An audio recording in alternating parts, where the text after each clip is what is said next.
Alright guys, Nelson with Blue Oval Solutions. Today working on a 2018 Mustang 5.0 Whipple Charger, transmissions 10R80. Customer concern is hesitation and erratic shifting. On my road test I found that had a hesitation between and slipping between 3 and 4 and 4 and 5. Here we have the F clutch. We showed signs of slippage and burn-in. As you can see, the heat spots here, and what I haven't seen in a long time is delamination of the friction disc here in the E clutch. So what we're going to do is we're going to install the McLeod clutch packs kit made by Ray Bestas, as a clutch of steels and GPZ clutch material. So give it a little more bite, higher heated coefficient, and we'll see how this works out after the build. Hey guys, Nelson with Blue Oval Solutions. Some of the more common issues I've been finding in the valve bodies of the 10R80, what you end up getting is some torque converter shudder. So you'll have some torque converter slippage. Generally what I've been finding, and this is actually not a bad case of it, but just something to look out for, is the torque converter clutch control valve here. Kind of a simple test that you could do is the gravity test. If it slides out easily, according to Ford, you're good to go. Now these are anodized valves, and as you can see here, let's see if I get better lighting. You see here, this is considered cosmetic only. It doesn't affect any of the movement inside the valve, inside the bore. I'm sorry. But generally what you'll end up finding is significantly more scoring. You'll see some here on this line here, you'll see it begin to round, and you'll have some very large scratch faces. Here in the next coming weeks, I'll probably have a couple of these come through, and I'll post another video of what would be a failing valve. Generally with these, I have vacuum tested these valves, and they all seem to be moving freely and holding a minimum of 18 inches of vacuum.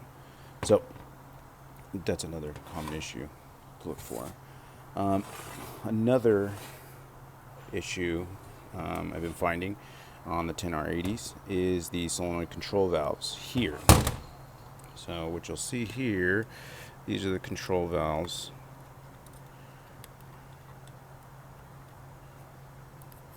Let's see if I can get this bad boy out. Again, gravity test. It should just fall right out.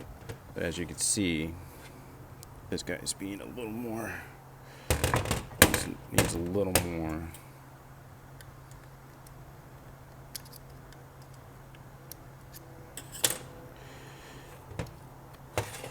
help than the others.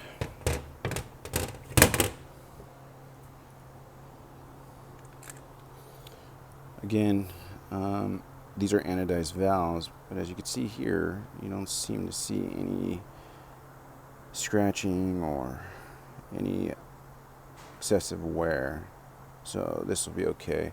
Again, usually with the gravity test, you want to clean out the valve body completely, dry it out, and test that way. And like I said, I am able to do a vacuum test. I haven't done it on the upper valve body, but have done it on the lower valve body. So that being said, it's safe to clean this up and reassemble. Thanks. When I pulled the pan on the 10R80, this is what I found. All the mud and guts, as you can see here, it's glittery, silvery material. In the lighting, it's pretty gray, pretty dark gray. but because of the lighting, it looks a lot shinier. Now, something to look for.